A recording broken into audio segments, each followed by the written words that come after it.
What's up, Canes fans? It is the Beast, Brian London. Welcome back to the channel, The Beast On. If you see this face, these glasses, this ugly punum, hear this voice, do me a favor. Please do these three things. Subscribe to the channel, share the video, share the channel, and hit the like button down there, little thumbs up. That tells Google, hey, we like this video, and it'll spread it to all the people. If you want, an extra bonus is you can hit the little bell down there, and that'll notify you when more content is up. So the idea of today's video was to do a little fireside chat. Me and FDR doing a fireside chat.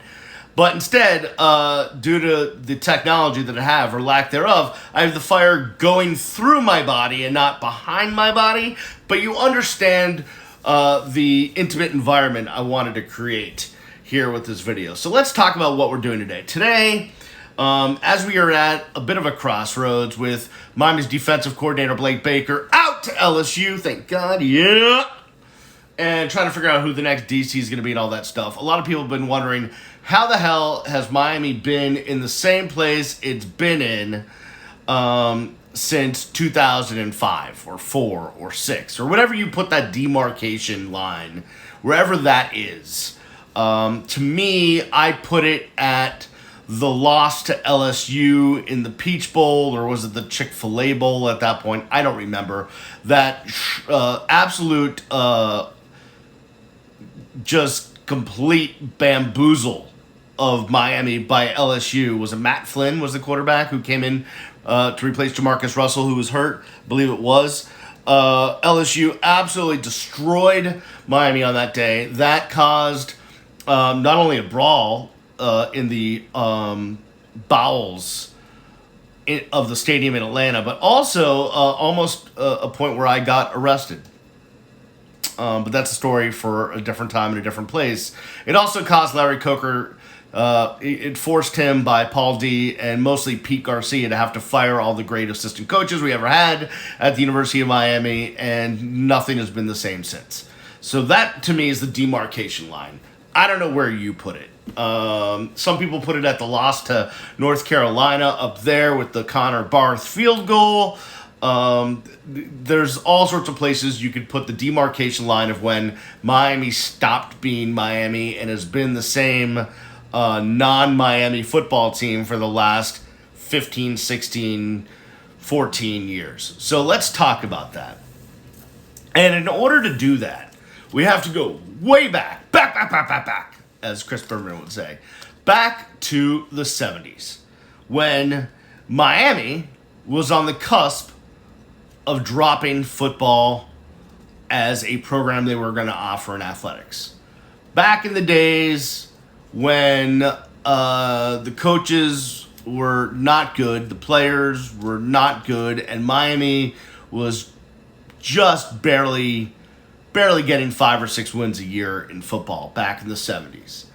And Miami had a chance, was having budget issues on campus. Remember, the University of Miami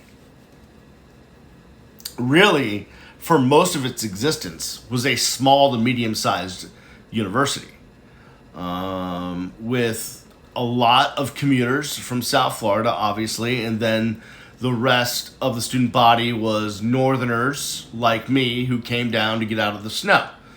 But for a lot of its existence, Miami was just a really small to medium-sized university. You know, like 7,000 to 9,000 undergrad students, which is not very much.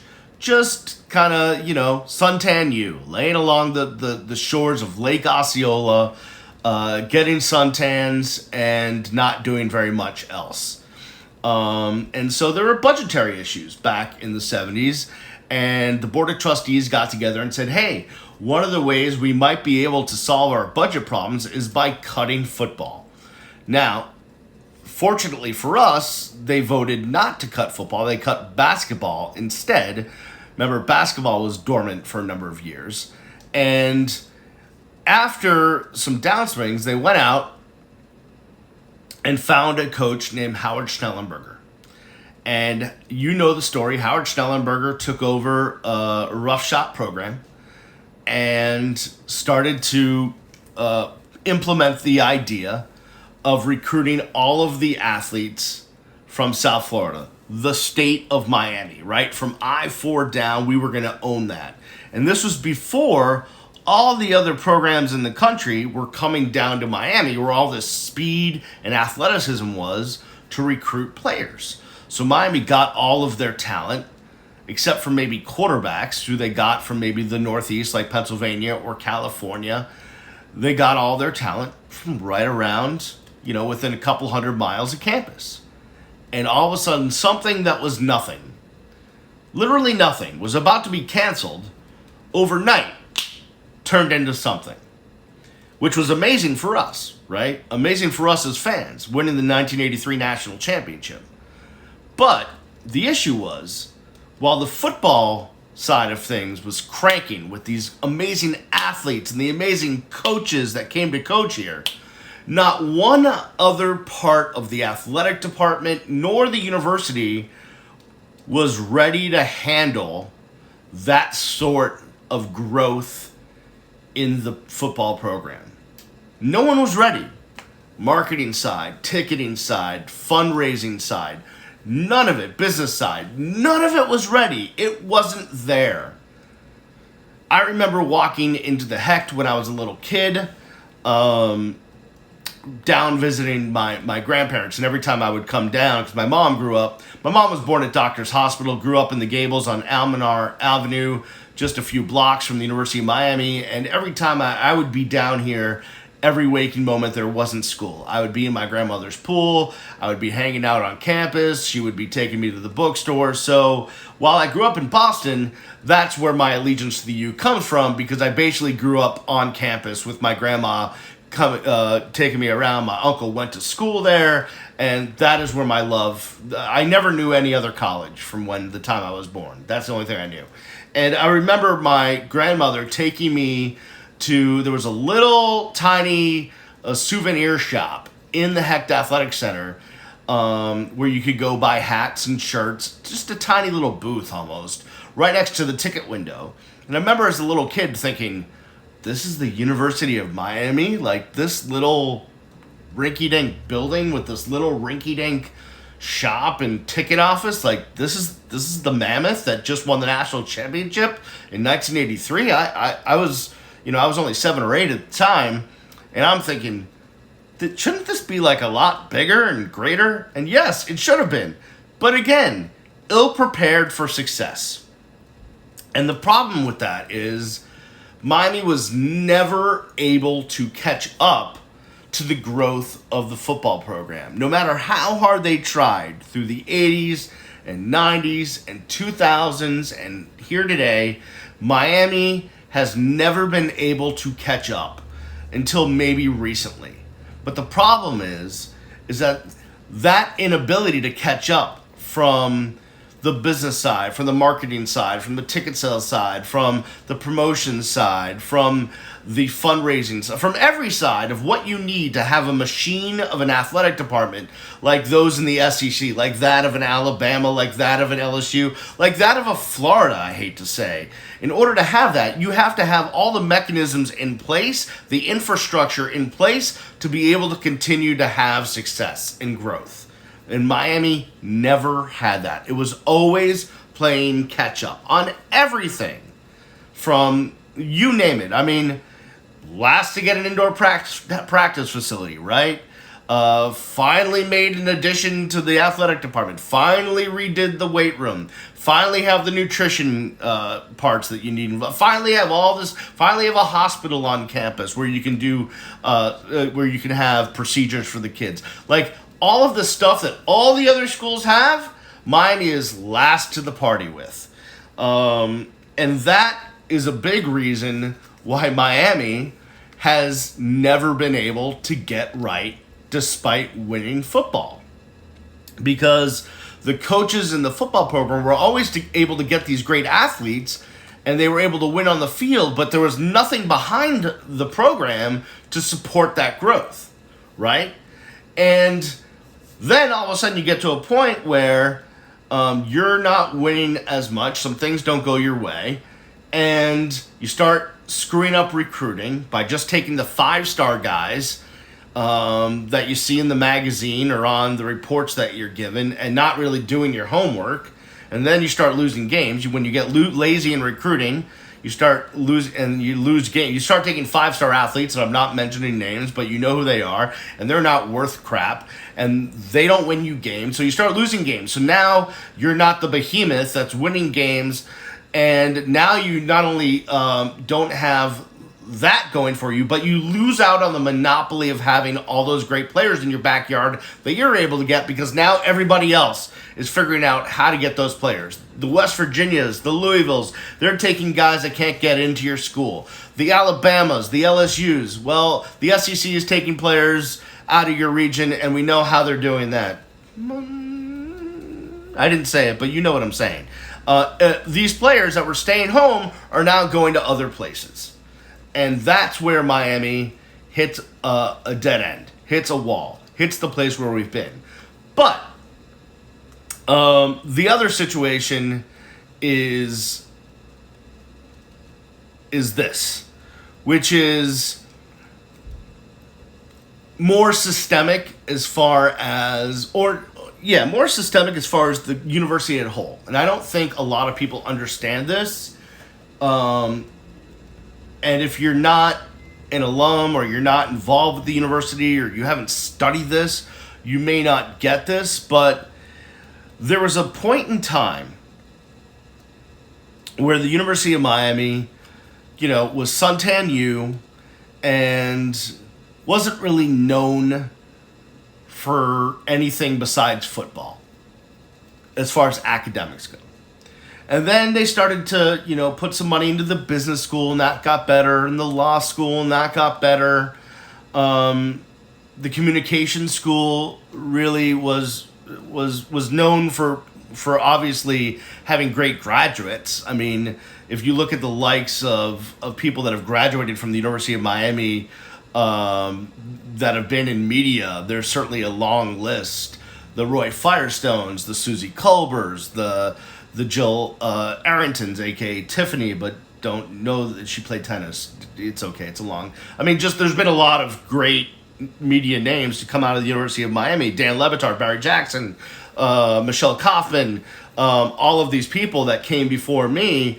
The communication school was rinky-dink until recently when they put money into it. So back then, it wasn't really a school known for its academics, right? It was known for being in the city beautiful Coral Gables and having a great football team and having a great baseball team.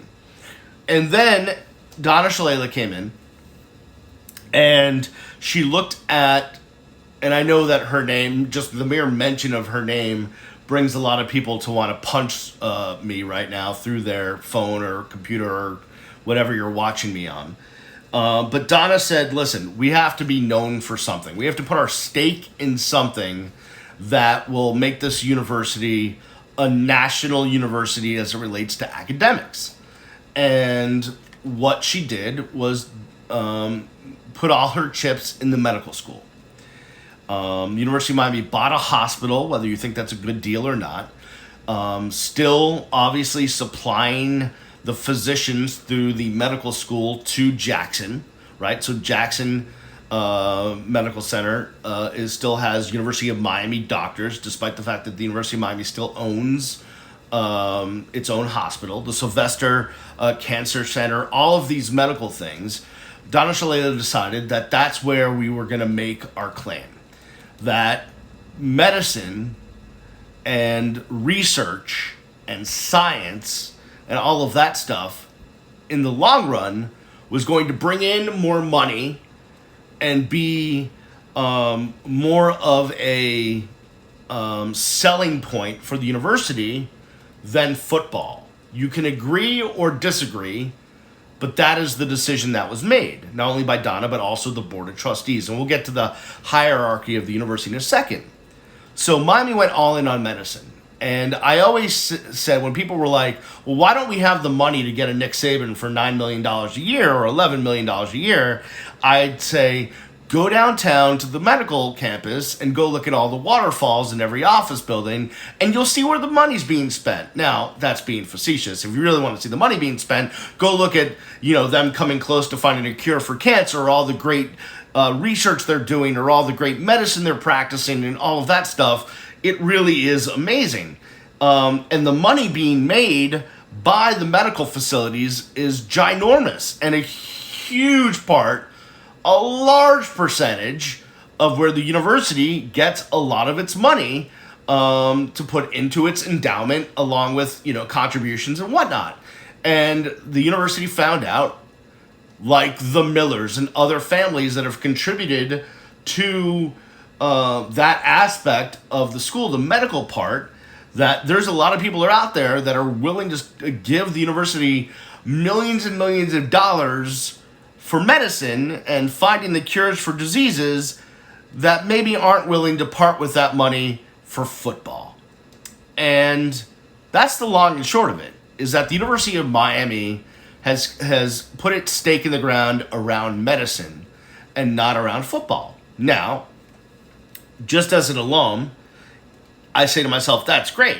I mean, to have a great medical school, to have great hospitals, to have looking for the cure for cancer, to on a business side of things, it makes the P&Ls look better, right? To have this money coming in from the medical, I get it, it's awesome, but we love the football program, and so we get hurt a little bit that our little engine that could football program doesn't get the attention we think it deserves, because medicine is outshining that. But, that is a decision that has been made, and that's one we're going to have to live with. And the University of Miami Athletic Department is going to have to try to make it work like they did in the late 70s and 80s and 90s and 2000s and now, which is doing it without maybe as much support or as much money as those SEC schools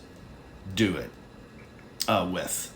I mean, when you think about Alabama or LSU, do you think of them as an academic staple for something? Why am I going there? I mean, sure, they might have some great academic programs and something, but nothing stands out in my mind. Now, Florida does have a great law school and a great medical school. Florida's managed to pretty much create a behemoth of a university in that aspect. But, Miami's not there. So Miami chose medicine. And that's where we are. And you're not gonna ever change that. When people say, hey, the University of Miami doesn't have the money, that's not really true. The athletic department may not have the money, but the university does. The university has billions of dollars, but where is it going and where is it coming from? Go look at the medical school, go look at the scientific research, go look at all of that. Trying to break down the human genome is where the money is going, not to finding a new defensive coordinator. Real quick, I want to talk about the hierarchy of the school, and then I'll get out of here. A lot of people think it's Blake James. Blake James is the end-all, be-all. He makes the decisions. He's the good guy. He's the bad guy. Very far from the truth. Blake James runs the day-to-day operations of the athletic department. He's the manager, right? But above him, obviously you have the president, Julio Frank, who, it's no surprise, is someone that comes from the world of medicine, right? Think about that move.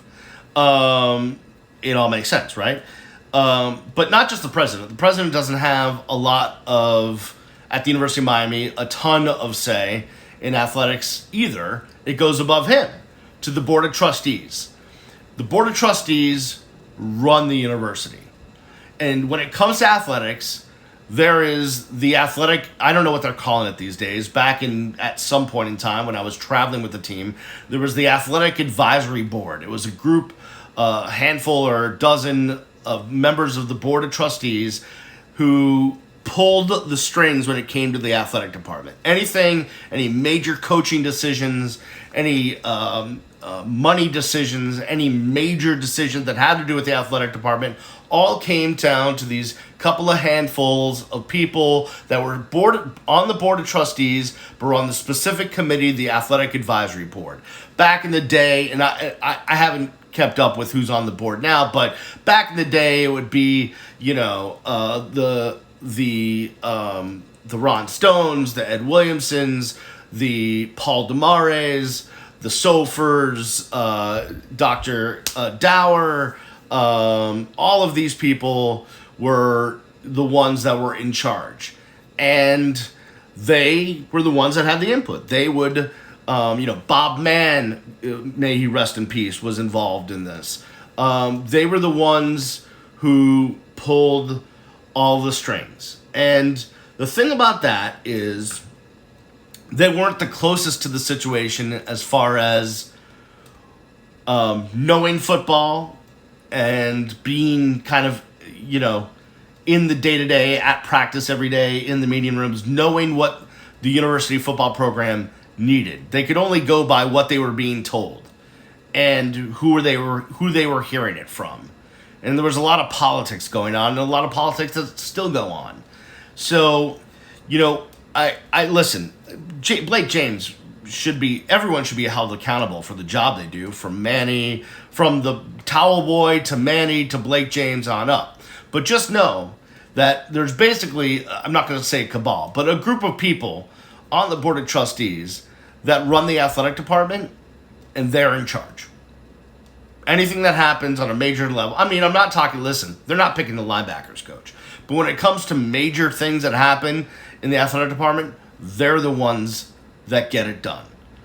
And whoever's in their ear, whether, someone might get into someone's ear that doesn't have a clue what they're talking about, but it's a friend of that person, and all of a sudden a decision is made, and you're like, what the bleep? Al Golden's hired. How did that happen? I don't know. But, that's who made the decision. That's how things like that happen. All right. Hopefully that clears up some stuff. I know I rambled a lot. A lot of people wanted to discuss this, so let's discuss it either on this video in the comment section or on Twitter at Miami Radio Beast. Always good to hear from you guys. Love you guys. Thanks for subscribing and supporting and sharing and doing all that stuff. I will see you when I see you. Go Canes.